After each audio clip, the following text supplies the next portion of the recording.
Decree on the media of social communications. Inter Mirifica. Solemnly promulgated by His Holiness Pope Paul VI. On December 4, 1963. Introduction. 1. Among the wonderful technological discoveries which men of talent, especially in the present era, have made with God's help, the Church welcomes and promotes with special interest those which have a most direct relation to men's minds and which have uncovered new avenues of communicating most readily news, views and teachings of every sort. The most important of these inventions are those media which, such as the press, movies, radio, television and the like, can, of the very nature, reach and influence, not only individuals, but the very masses and the whole of human society, and thus can rightly be called the media of social communication. 2. The Church recognizes that these media, if properly utilized, can be of great service to mankind, since they greatly contribute to men's entertainment and instruction as well as to the spread and support of the kingdom of God. The Church recognizes, too, that men can employ these media contrary to the plan of the Creator and to their own loss. Indeed, the Church experiences maternal grief at the harm all too often done to society by their evil use. Hence, this sacred synod, attentive to the watchful concern manifested by the Supreme Pontiffs and Bishops in a matter of such great importance, judges it to be its duty to treat of the principal questions linked with the media of social communication. It trusts, moreover, that the teaching and regulations it thus sets forth will serve to promote, not only the eternal welfare of Christians, but also the progress of all mankind.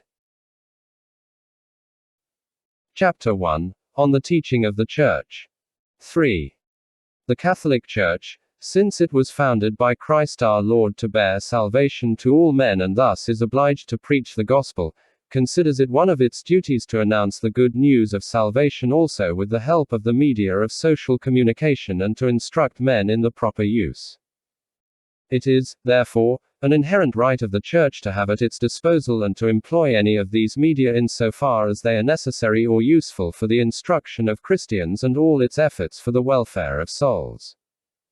It is the duty of pastors to instruct and guide the faithful so that they, with the help of these same media, may further the salvation and perfection of themselves and of the entire human family. In addition, the laity especially must strive to instill a human and Christian spirit into these media, so that they may fully measure up to the great expectations of mankind and to God's design. 4. For the proper use of these media it is most necessary that all who employ them be acquainted with the norms of morality and conscientiously put them into practice in this area. They must look, then, to the nature of what is communicated, given the special character of each of these media. At the same time they must take into consideration the entire situation or circumstances, namely, the persons, place, time and other conditions under which communication takes place and which can affect or totally change its propriety. Among these circumstances to be considered is the precise manner in which a given medium achieves its effect. For its influence can be so great that men, especially if they are unprepared, can scarcely become aware of it, govern its impact, or, if necessary, reject it. 5. It is, however, especially necessary that all parties concerned should adopt for themselves a proper moral outlook on the use of these media, especially with respect to certain questions that have been vigorously aired in our day. The first question has to do with information, as it is called, or the search for and reporting of the news. Now clearly this has become most useful and very often necessary for the progress of contemporary society and for achieving closer links among men. The prompt publication of affairs and events provides every individual with a fuller, continuing acquaintance with them, and thus all can contribute more effectively to the common good and more readily promote and advance the welfare of the entire civil society. Therefore, in society men have a right to information, in accord with the circumstances in each case, about matters concerning individuals or the community. The proper exercise of this right demands, however, that the news itself that is communicated should always be true and complete, within the bounds of justice and charity. In addition, The manner in which the news is communicated should be proper and decent. This means that in both the search for news and in reporting it, there must be full respect for the laws of morality and for the legitimate rights and dignity of the individual. For not all knowledge is helpful, but it is charity that edifies. 6. The second question deals with the relationship between the rights, as they are called, of art and the norms of morality. Since the mounting controversies in this area frequently take their rise from false teachings about ethics and aesthetics, the Council proclaims that all must hold to the absolute primacy of the objective moral order, that is, this order by itself surpasses and fittingly coordinates all other spheres of human affairs, the arts not excepted, even though they be endowed with notable dignity. For man, who is endowed by God with the gift of reason and summoned to pursue a lofty destiny, is alone affected by the moral order in his entire being. And likewise, if man resolutely and faithfully upholds this order, he will be brought to the attainment of complete perfection and happiness. 7. Finally, the narration, description or portrayal of moral evil, even through the media of social communication, can indeed serve to bring about a deeper knowledge and study of humanity and, with the aid of appropriately heightened dramatic effects, can reveal and glorify the grand dimensions of truth and goodness.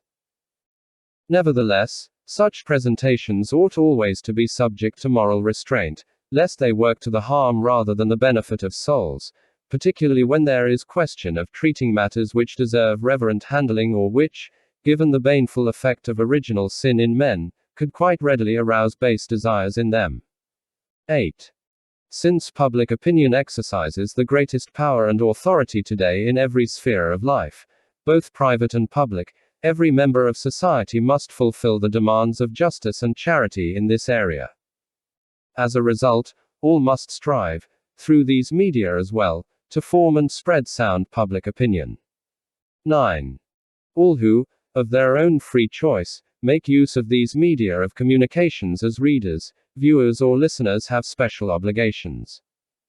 For a proper choice demands that they fully favor those presentations that are outstanding for their moral goodness, their knowledge and their artistic or technical merit. They ought, however, to avoid those that may be a cause or occasion of spiritual harm to themselves, or that can lead others into danger through base example, or that hinder desirable presentations and promote those that are evil. To patronize such presentations, in most instances, would merely reward those who use these media only for profit. In order that those who make use of these media may fulfill the moral code, they ought not to neglect to inform themselves in time about judgments passed by authorities competent in these matters. They ought also to follow such judgments according to the norms of an upright conscience, so that they may more easily resist improper inducements and rather encourage those that are desirable. Let them take care to guide and instruct their consciences with suitable aids. 10. Those who make use of the media of communications, especially the young, should take steps to accustom themselves to moderation and self-control in their regard. They should, moreover, endeavor to deepen their understanding of what they see, hear or read. They should discuss these matters with the teachers and experts, and learn to pass sound judgments on them. Parents should remember that they have a most serious duty to guard carefully lest shows, publications and other things of this sort, which may be morally harmful, enter their homes or affect their children under other circumstances. 11. The principal moral responsibility for the proper use of the media of social communication falls on newsmen, writers, actors, designers, producers, displayers, distributors, operators and sellers, as well as critics and all others who play any part in the production and transmission of mass presentations. It is quite evident what gravely important responsibilities they have in the present day when they are in a position to lead the human race to good or to evil by informing or arousing mankind. Thus, they must adjust their economic, political or artistic and technical aspects so as never to oppose the common good.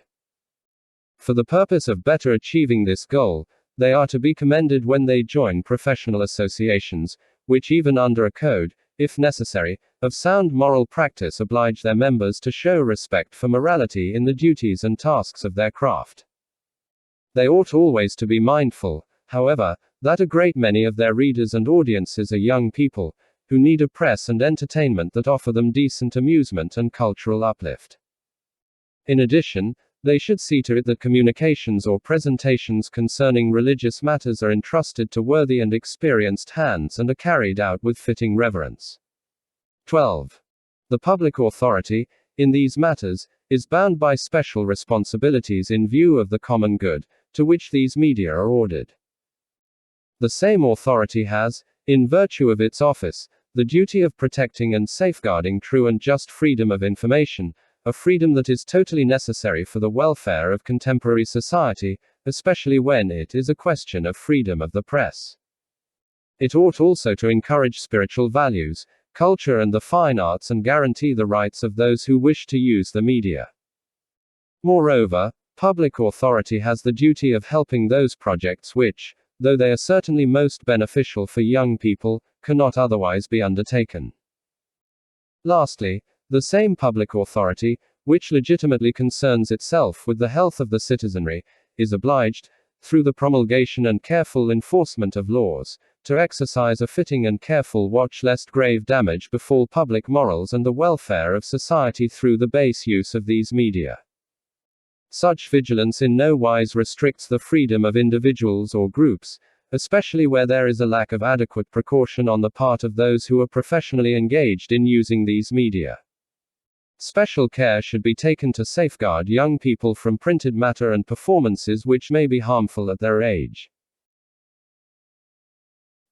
Chapter 2, on the pastoral activity of the Church. 13. All the children of the Church should join, without delay and with the greatest effort, in a common work to make effective use of the media of social communication in various apostolic endeavors, as circumstances and conditions demand. They should anticipate harmful developments, especially in regions where more urgent efforts to advance morality and religion are needed. Pastors should hasten, therefore, to fulfill their duty in this respect, one which is intimately linked with their ordinary preaching responsibility. The laity, too, who have something to do with the use of these media, should endeavor to bear witness to Christ, first of all by carrying out their individual duties or office expertly and with an apostolic spirit, and, further, by being of direct help in the pastoral activity of the Church to the best of their ability through the technical, economic, cultural and artistic talents. 14. First, a good press should be fostered. To instill a fully Christian spirit into readers, a truly Catholic press should be set up and encouraged. Such a press, whether immediately fostered and directed by ecclesiastical authorities or by Catholic laymen, should be edited with the clear purpose of forming, supporting and advancing public opinion in accord with natural law and Catholic teaching and precepts. It should disseminate and properly explain news concerning the life of the Church. Moreover, the faithful ought to be advised of the necessity both to spread and read the Catholic press to formulate Christian judgments for themselves on all events. The production and showing of films that have value as decent entertainment, humane culture or art, especially when they are designed for young people, ought to be encouraged and assured by every effective means.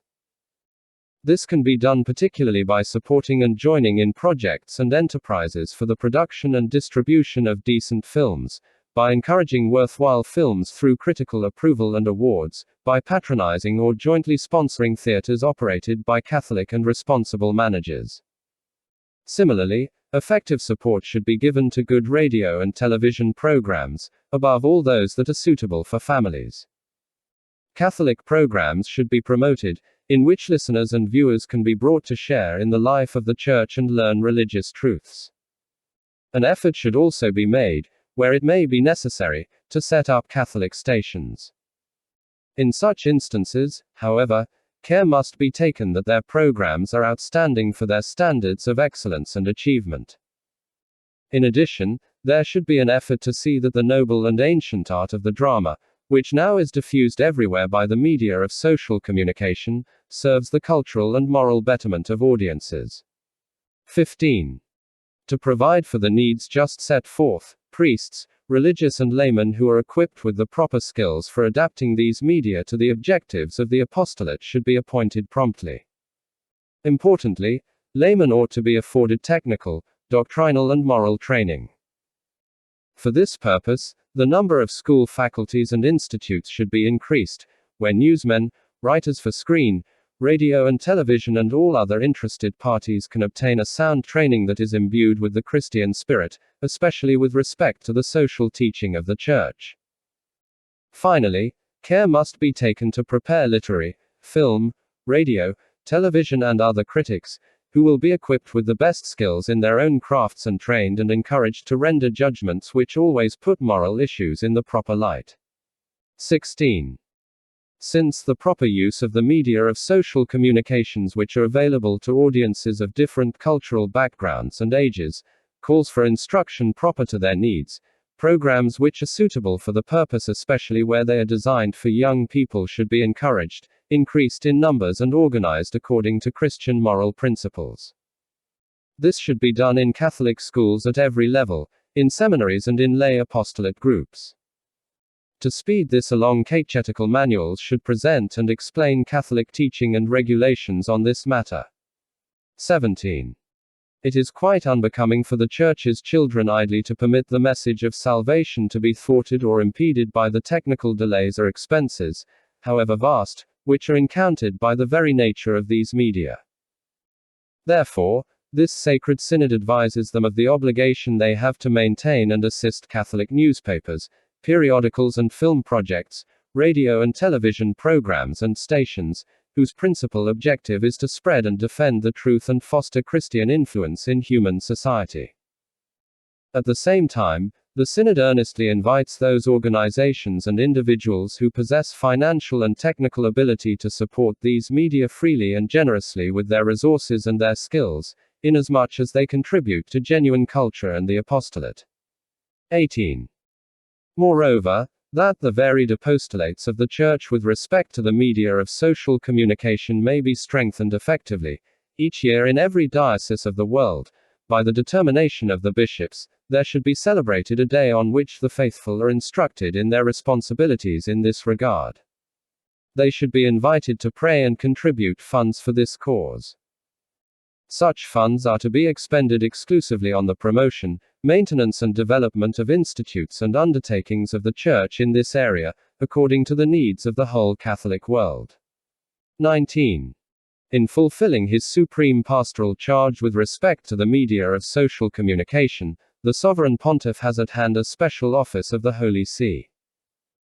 Moreover, the Fathers of the Council, freely acceding to the wish of that Secretariat for the supervision of publications and entertainment, reverently request that the Sovereign Pontiff extend the duties and competence of this office to include all media of social communication, including the press, and that experts from various countries be named to it, including laymen.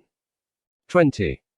It will be the task of the bishops, however, to watch over such works and undertakings in their own dioceses, to promote them and, as far as the public apostolate is concerned, to guide them, not excluding those that are under the direction of exempt religious. 21. Since an effective apostolate on a national scale calls for unity of planning and resources, this Sacred Synod decrees and orders that national offices for affairs of the press, films, radio and television be established everywhere and given every aid. It will be the special task of these offices to see to it that the consciences of the faithful are properly instructed with respect to these media. Likewise, they should foster and guide whatever is done by Catholics in these areas. In each country, the direction of such offices should be entrusted to a special committee of bishops, or to a single bishop. Moreover, laymen who are experts in Catholic teaching and in these arts or techniques should have a role in these offices. 22. Since the effectiveness of these media reaches beyond national boundaries and has an impact on individual members of the whole human family, national offices should cooperate among themselves on an international plane. The offices spoken of in number 21 should assiduously work together with their own international Catholic associations. These Catholic international associations are legitimately approved by the Holy See alone and depend on it. Appendices. 23. So that the general principles and norms of this sacred synod with respect to the media of social communications may be put into effect, by the express will of the Council, the office of the Holy See mentioned in number 19 should undertake, with the assistance of experts from various countries, to issue a pastoral instruction. 24. As for the rest, this sacred synod is confident that its issuance of these instructions and norms will be gladly accepted and religiously kept by all the Church's children. By using these helps they will experience no harm and, like salt and light, they will give savor to the earth and brighten the world. Moreover, the Synod invites all men of goodwill, especially those who have charge of these media, to strive to turn them solely to the good of society, whose fate depends more and more on the proper use. Thus, as was the case with ancient works of art, the name of the Lord may be glorified by these new discoveries in accordance with those words of the Apostle, Jesus Christ, yesterday and today, and the same forever.